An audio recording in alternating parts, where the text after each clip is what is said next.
প্রিয় ছাত্রছাত্রী, study zone Assam চ্যানেলে সবাইকে স্বাগতম। আজকের এই ভিডিওতে আমি দ্বিতীয় শ্রেণীর জংকার বইয়ের অধ্যায় 6 বাজার এই অধ্যায়ের কিছু অংশ আলোচনা করব।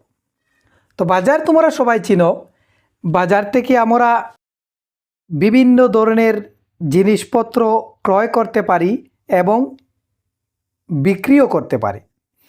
এই অধ্যায় 6-এর বাজার পাঠটিতে একটি বাজারের ছবি দিয়েছে, যেমন আমরা বাজারে যেসব জিনিস ক্রয় করতে পাই বা বিক্রি করতে পারি এরকম অনেক ছবি দিয়েছে। এখানে অনেকে শাকসবজি, ফলমূল যেমন দই এসব বিক্রি করছেন। এই ছবিতে আমরা দেখতে পাচ্ছি অনেক ধরনের শাকসবজি যেগুলো উনি বিক্রি করছেন এবং ক্রেতাও আছেন যিনি কেনার জন্য এসেছেন। এখানে আইসক্রিম বিক্রি হচ্ছে। এই মানুষজন এখানে জিলিপি তৈরি করছেন, জিলিপি বানাচ্ছেন। ফলমূলের দোকান, এখানে বিভিন্ন ধরনের ফলমূল আছে। উনি হাঁস ক্রয় করেছেন। তারপর এখানে অনেক ধরনের কাপড়, ছেলেদের এবং মেয়েদের বিভিন্ন ধরনের কাপড়ের দোকান। এখন বলো তো এই মেয়েটি কী করছে? এই মেয়েটি দাঁড়িয়ে ওর ঠাকুমার সাথে এখানে কাপড় দেখছে এবং এই ছবিতে থাকা দাদুর হাতে কি দেখেছো? যেমন এই যে এই দাদুর হাতে তোমরা কি দেখতে পাচ্ছ? ওনার হাতে দইয়ের হাঁড়ি। তো এভাবে আমরা অনেক ছবি দেখলাম। এখন আমরা এগুলো সমাধান করব। এসো বাজারের ছবিটিতে কি কি ফলমূল, শাকসবজি দেখা যাচ্ছে বলি। তো আমরা এই যে বাজারের ছবিতে অনেক ফলমূল এবং শাকসবজি দেখেছি। তো আমরা কি কি ফলমূল এবং শাকসবজি দেখেছি সেগুলোর নাম এখান থেকে বলতে হবে। তো এই বাজারের ছবিতে আমরা যেমন আলু দেখেছি সবজি বিক্রেতার কাছে, এবং ফলের দোকানে আম, এটি ঝিঙ্গে কিন্তু আমরা এই বাজারের ছবিতে দেখতে পাইনি। লাউ দেখেছি, আপেল দেখেছি। এখানে শাক, এই শাকগুলো আমরা দেখিনি। কলা দেখেছি। তারপর দিয়েছে এসব বাজারের ছবিটিতে ফলমূল ছাড়াও অন্য কি কি সামগ্রী আছে বলি। ফলমূল ছাড়া আর কি কি সামগ্রী আছে? আমরা দেখেছি কাপড় চোপড় দেখেছি, আইসক্রিম দেখেছি, কিন্তু মাছ এবং রসগোল্লা এগুলো আমরা দেখিনি। তারপর দিয়েছি ছবি দেখে বলো। নিচে এই যে 3টি ছবি দিয়েছে, এই ছবিগুলো দেখে নিচের প্রশ্নগুলোর উত্তর দিতে হবে। ক, মাছের দোকানে মাছ ব্যবসায়ী এবং গ্রাহক কি কথা বলছে? গ্রাহকরা কি করছেন? মাছের দাম জিজ্ঞেস করছেন এবং মাছ বিক্রেতা মাছের দাম বলছেন। খ, বড় গাছটির তলায় বসে মানুষগুলো কি কথা বলছে বলে ভাবো। তো এই যে গাছের তলে 3জন মানুষ বসে আছেন, তো ওনারা কি কথা বলতে পারেন বলে তুমি মনে করো? তো নিশ্চয়ই ওনারা একে অন্যের খোঁজখবর নিচ্ছেন, ভালো মন্দ জিজ্ঞেস করছেন। গ, ফলমূলের দোকানদার মেয়েটিকে কি বলছেন? তো এখানে ফলমূলের দোকানদার মেয়েটিকে নিশ্চয় এই মেয়েটি ফল দেখিয়ে বলছে এবং দোকানদার এই ফলগুলোর দাম বলছেন। তারপর এসব পড়ি, রিমি ও তুতুল ধান ক্ষেতের মাঠে গেছে। মাঠে তাদের মা বাবা ধান কাটছিল। তো রিমি এবং তুতুল কোথায় গিয়েছে? এই যে রিমি এবং তুতুল ধান ক্ষেতের মাঠে। তখন ওর মা এবং বাবা কী করছেন? ধান কাটছিলেন। মাঠে যাওয়ার পথে রাস্তার পাশে মুর্তার পাতা দিয়ে তারা খেলতে লাগলো। তো মুর্তা গাছ তোমরা নিশ্চয় চিনো।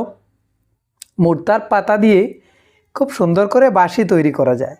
তো রাস্তায় যাওয়ার পথে তারা কি করলো? মুর্তার পাতা দিয়ে খেলছিল। বাবা তাদের মুর্তা পাতা দিয়ে বাঁশি বানিয়ে দিলেন। তখন রিমি এবং তুতুলের বাবা কী করলেন? মুর্তা পাতা দিয়ে বাঁশি বানিয়ে দিলেন। সেই বাঁশি বাজিয়ে তারা মাঠের মধ্যে খেলতে লাগলো। হঠাৎ তারা খড়ের মধ্যে একটি ফড়িংকে বসে থাকতে দেখলো।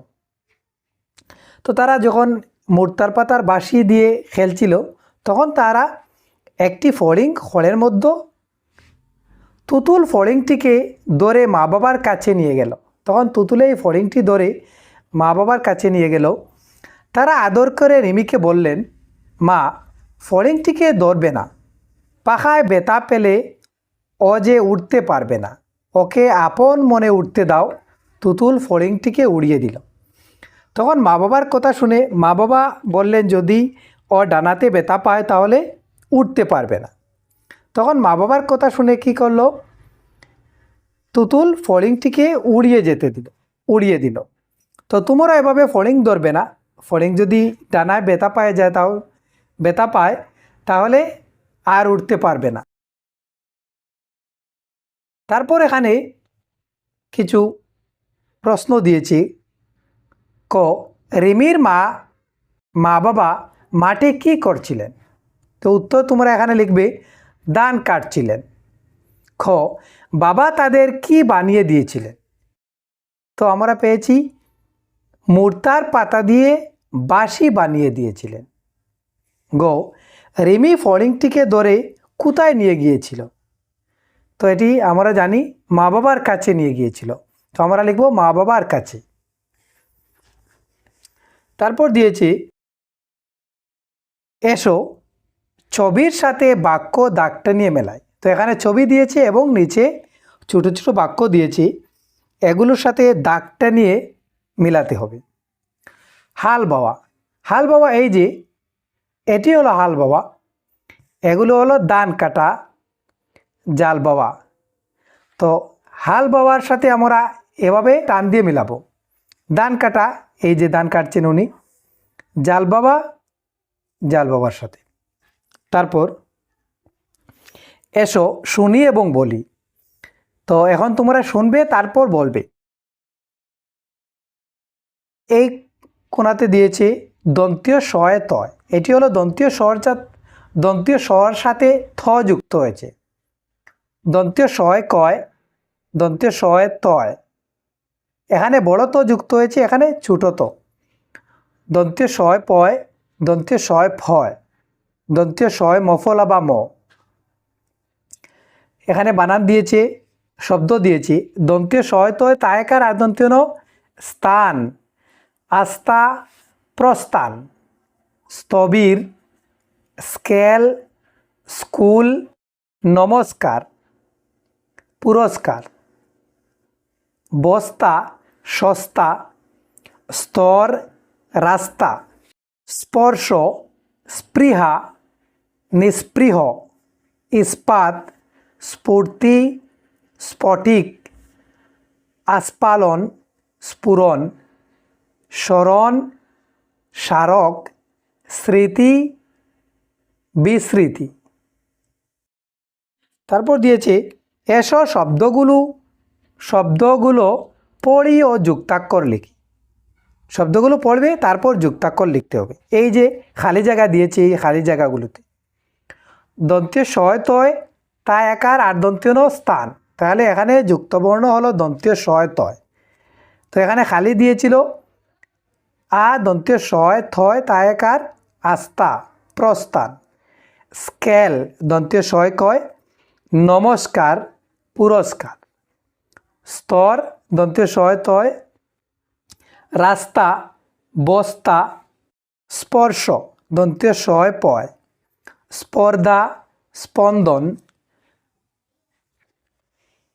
তারপর স্ফুলিঙ্গ দন্তীয় শয় ফয়, স্ফরণ, স্ফটিক, স্মৃতি দন্তীয় শয় ময় তায় রিকার তরিষ্কারতি। তাহলে এখানে যুক্তবর্ণ হলো দন্তীয় শয় ময় বা দন্তীয় শয় মফলা। স্মরণ। তো এভাবে তোমরা এই যুক্তাক্ষর যুক্ত এই শব্দগুলো তোমরা পড়বে। তারপর দিয়েছে, এসো পড়ি এবং জানি। সূর্যের অন্য নাম ভাস্কর। তো সূর্যের অনেক নাম আছে, তাহলে একটি নাম হলো ভাস্কর। সব সময় রাস্তার বাঁ দিকে হাঁটতে হয়। তো আমরা যখন হাঁটবো রাস্তা দিয়ে, তখন বাঁ দিক দিয়ে হাঁটবো। তো প্রিয় ছাত্রছাত্রী, আজকের ভিডিওয় এই পাঠের এতটুক। পরবর্তী ভিডিওতে এই পাঠের অন্যান্য অংশ আলোচনা করব। ভিডিওটি ভালো লাগলে একটি লাইক দিয়ে বন্ধুদের সাথে শেয়ার করবে এবং এরকম ভিডিওর নোটিফিকেশন পেতে আমার চ্যানেলটি সাবস্ক্রাইব করে পাশে থাকা বেল আইকনটি প্রেস করে নেবে। ধন্যবাদ।